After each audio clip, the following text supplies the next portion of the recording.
Hey everyone, welcome to the Lowland Shore. Today we're talking about the build system in Tyria and how the Lowland Kodan have mastered it.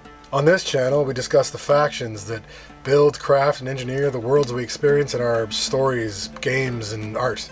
The Kodan live in balance with the world, with their spirits, and with their gods. They're an old race, very old, but we'll get into that in a minute. As a warning, the following video does contain spoilers for the stories of Guild Wars and Guild Wars 2. Alright, let's get into it. The Kodan are an ancient race. Evidence for continuous Kodan culture goes back over 11,000 years, during the time of the previous dragon cycle. Long ago, in these ancient times, the world was split apart, and the Kodan with it. They maintained sanctuaries high in the frozen mountains among the Shiverpeaks, but some traveled down from the mountains and built a life on the Lowland Shore. The Kodan of the north had always possessed white fur. As they adapted to the new climate and surroundings, their fur became dark. Their culture evolved too, and now they've grown and adapted differently to the world than their cousins in the mountains. The Kodan are tall, and they resemble some species of bear. They're deeply in tune with their surroundings. Both species of Kodan value peace above war and work to ensure the survival of their cultures and people. Kodan are not pacifists. They hunt for food and fight to defend themselves and one another. There are disputes among their number as well, and not all share the sentiment of the wisest among them. They believe in living in balance with nature. The Kodan do not make much use of machines nor invent advanced technology. Their contributions in terms of technology or science may seem insignificant. They do, however, excel in one type of crafting: building. The Kodan are woodworkers and weavers, tanners and dyers. They build cities and farms in the wilds, and their structures are beautiful and well decorated. They're built to always be in balance with their surroundings. It's through the arts of the Kodan that we can create for ourselves a space we can call our own. Their lands are the perfect place to do so, and they're willing to share it with us. Travelers to Janthir will likely find the sweeping lowland environments to their liking. The landscape's well kept, and the Kodan are welcoming. It might be that such adventurers begin to want to stay, but where and how? As it happens, the Kodan will reward a traveler with a piece of the lowlands to call their own, when they've shown their character and helped defend their lands. The Kodan, named Stoic Alder, has been kind enough to grant the Pact Commander a home that once belonged to his family. A place remembered for happier days, fallen now into disrepair. The commander must clear the house and surrounding lands of infestations, and after a bit of work, it's as good as new. They've got a place to call home. The vast estate contains a home that can be furnished and upgraded, lands that can be built upon, nodes and resources to harvest, a pen in which all of one's mounts can live and eat happily. There are places here as well where ghosts of one's past selves can be found sometimes. You can stash your alts here. There are gardens where you can cultivate plants, much as you can in your city's home instance if you have the relevant upgrades. Custom crafting benches, such as the Bloodstone Brick Oven, in my case, will appear, as well as a visit from Seymour Oxbone to help you keep your cooking skills in top shape. The owner will have access to a handiwork bench. A handiworker is a craft skill tied exclusively to the build system. It's trained through the mastery system instead of through the crafting tab in the inventory. It allows you to learn and create increasingly more complex types of furniture and decorations. When you learn decorations, it's not just about lamps and couches. You learn to craft walls, doors, gates, pillars, columns. You can turn your space into something completely unique. This work's done via the handiwork bench located in Hearth's Glow. You can build castles, battlements, vast structures. That said, you're limited to 1,000 decorations at the moment. Hopefully that will increase in future releases. Using the services of Deft Lahar, you can also change settings around your homestead, such as whether you want to allow animals in the house or to allow fall damage. Handy when you're running all over the place, trying to get things built. The place is called Hearth's Glow, and you can come here whenever you want by summoning a gate that'll lead you back to your home. There are portals here that will take you to the Wizard's Tower, Lion's Arch, and Lowland Shore. Exiting the instance using the button over your map will put you back in the world where you left from. The home is constructed in the traditional Kodan fashion. They put a lot of importance on symbolic shapes and colors in their craft. This tradition is complex and shows a reverence for the materials they obtained from the world around them. The Kodan of old, and those cousins of the Lowland Kodan living in the Shiverpeaks, pay homage to Koda, the creator, from whom they derive their name. In their view, Koda created the world and spirits. He created the Kodan to watch over those spirits. The Shiverpeaks Kodan, like their lowland cousins, cultivate a peaceful society. They try and live in harmony and balance with the world around them. Peace and balance are prized above individual achievements, and each Kodan in the sanctuary live and work together. Resources are shared and none go wanting for support. Shiverpeaks Kodan societies are led by two leaders, a voice and a claw, who share power but possess separate roles in the tribe. Lowland Kodan are led by a claw supported by a council of trusted advisors who are each highly disciplined in one or another area of expertise. Kodan choose their own names. They usually choose a name that has a personal meaning. As they live on and their circumstances change, one may choose a new name that best fits them. This is a system that acknowledges individual growth and change in a world that's never the same from moment to moment. The Shiverpeaks Kodan reside in sanctuaries, large cities built onto floating glaciers. These allow them to remain mobile, and many of these currently reside in places like Frost Gorge Sound. Their ability to travel is the reason many Kodan were able to survive when they were scattered by the coming of Jormag, the ice dragon. They traveled south into the waters closer to Norn territory to escape, and there many reside to this day. There are ruins and lost sanctuaries in Tyria, tribes and cultures of Kodan that, for one reason or another, didn't survive their journey or were later attacked by enemies who they could not defend against. The Lowland Kodan have settled north of Divinity's Reach, in a place of towering mountains, deep lakes and rivers, and powerful waterfalls. They, like their northern cousins, seem to have an egalitarian society. The center of their territory seems to be the Bonfire Lodge in Harvest Den. Here, the council meets to discuss matters of importance. They've built impressive places among the cliffs and forests. The Brawl Fields is their training ground, where young Kodan are taught to use the traditional weapons of their people. In the Coursing Uplands is where they train their journeykin pets as mounts and loyal companions. And in Autumn Vale, they fish and ply the waters that come in from Janthir Bay to the north to supply the lowland with food. The Lowland Kodan are not travelers like the Shiverpeaks Kodan, and their settlements are permanent. Among the villages, they have grand taverns for feasting, hot springs for bathing and leisure, and rolling wildlands in which they hunt and track. It's from this rich and abundant place that they source the materials for their buildings and crafts. They will allow outsiders to earn resources as well when it comes time for them to build their own places of refuge among the lowlands. As an ally to the homesteaders of Tyria, Deft Lahar can be found in Hearth's Glow to guide new builders. He'll also sell you certain items related to building. To craft the items, you have to refine basic materials at your bench. This is a fairly easy process. Then you craft the item in the bench. When in Hearth's Glow, you can enter into a sort of build mode. This gives you a number of options on your toolbars involving movement and placement options. This can be a little confusing and take some time to get used to, but once you've got the hang of it, it's not that tough. To place a decoration, you click the Decorate button that appears on your screen when in Hearth's Glow, select the item from the hotbar mapped to the C button, and then a menu will open with all your placeable items. You can then select them, hover the item where you want it to go, and press 1 to place it. You can reposition the item once it's placed. You can change its orientation and size to create some fairly interesting things, so there's more freedom with the system than perhaps you'd think. I personally find this control scheme frustrating, but once you've worked with it for a bit, it gives you a lot of flexibility. The ability to scale items is a mechanic I really like, and you don't see it too often in build systems. You can build some awesome stuff this way. Some of the items you can learn are landscape items like grass and plants, so you can make something really quaint. However, to do all this, you'll need materials. Lots of materials. Gathering in Guild Wars 2 has always been pretty fun. You go exploring, fight monsters, and find nodes to harvest.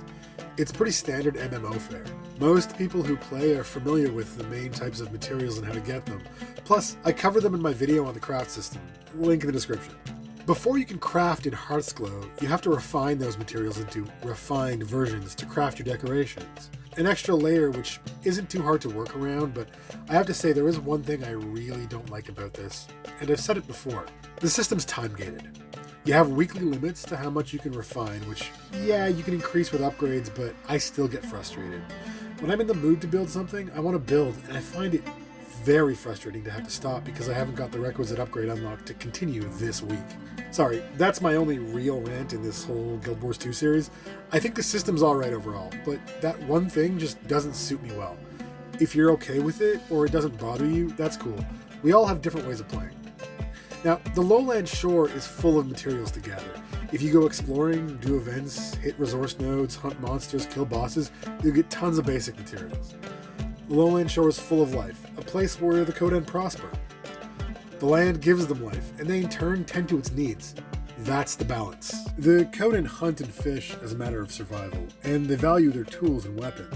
Spears are the Kodan's weapon of choice. Spears have been used on Tyria for generations, though their use as a weapon of war has been largely supplanted by other cultural traditions and technological innovations. Tyrians still carry them into the water, where they're used to great effect to defend against the monsters that live in the deeps. Contact with the Lowland Kodan has changed this. Their mastery of the weapon and their willingness to train outsiders in their techniques have brought the weapon back into use by warriors of other cultures. The Kodan's close relationship with the world around them has led to the cultural tradition of taming and training beasts as loyal companions and fierce allies in battle. They primarily tame creatures they call the Journeykin, which to the rest of Tyria has been known as the Warclaw. Lowland species can differ in appearance from those found in the mists. They resemble agile forest cats. Newcomers to the lowlands may be given a chance to track, tame, and train one of these beasts. They're strong and fast and have many abilities which, when properly trained, aid their rider in incapacitating and bringing down much larger enemies. Travelers should spend some time in the Journeykin outpost in the west of the Lowland Shore to learn from the hunting masters how best to care for their new friends. The fish supplied by the Kodan of Autumn's Vale are vital to the food supply for the Lowland Kodan. The falls and deep pools are host to many species of fish that a skilled fisher can catch and either sell off or cook. These abundant sources of food sometimes attract predators like the dreaded Valravn, who consume the hearts of Kodan to allow them to change into Valravn knights. Warriors must guard the village from incursions and preserve the fish supply from predation. Kodan imprint their cultural traditions into their crafts and art. Colors and patterns reflect not just the feelings of the artist, but the knowledge of their past and their stories. Patient Willow, the weaver north of Autumn's Vale, will teach travelers some of this wisdom when they begin to decorate their homes. The patterns she weaves symbolize the emotions and life of her people. Her partner, Deft Lahar, will lend his knowledge and wisdom to your efforts when you need to learn how to build and decorate as well. Kodan's society is rich with stories and art. There's much to see in the lowlands, and if you're willing to respect and honor their traditions, you might be accepted as part of the family, so to speak. Each night, Kodan meet in the center of Harvest Den to dance. The drums pound out the beat, and the hearth fires burn and flicker. You may impress your new friends by joining in. Dance with them and you'll be rewarded. You may even make an impression on some of them with your moves. In the brawl fields, the training grounds, you'll find more than sparring cubs.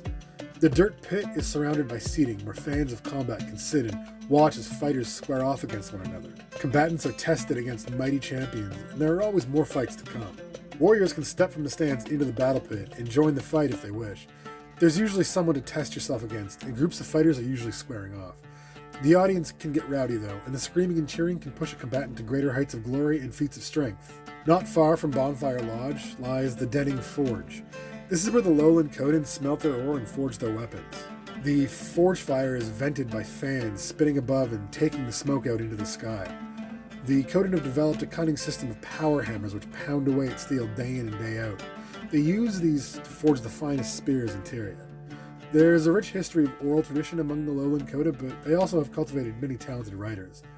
They've also amassed a fine collection of literature from all over the world, some given as a token of appreciation since the lowlands have been open to travelers from other parts of Tyria.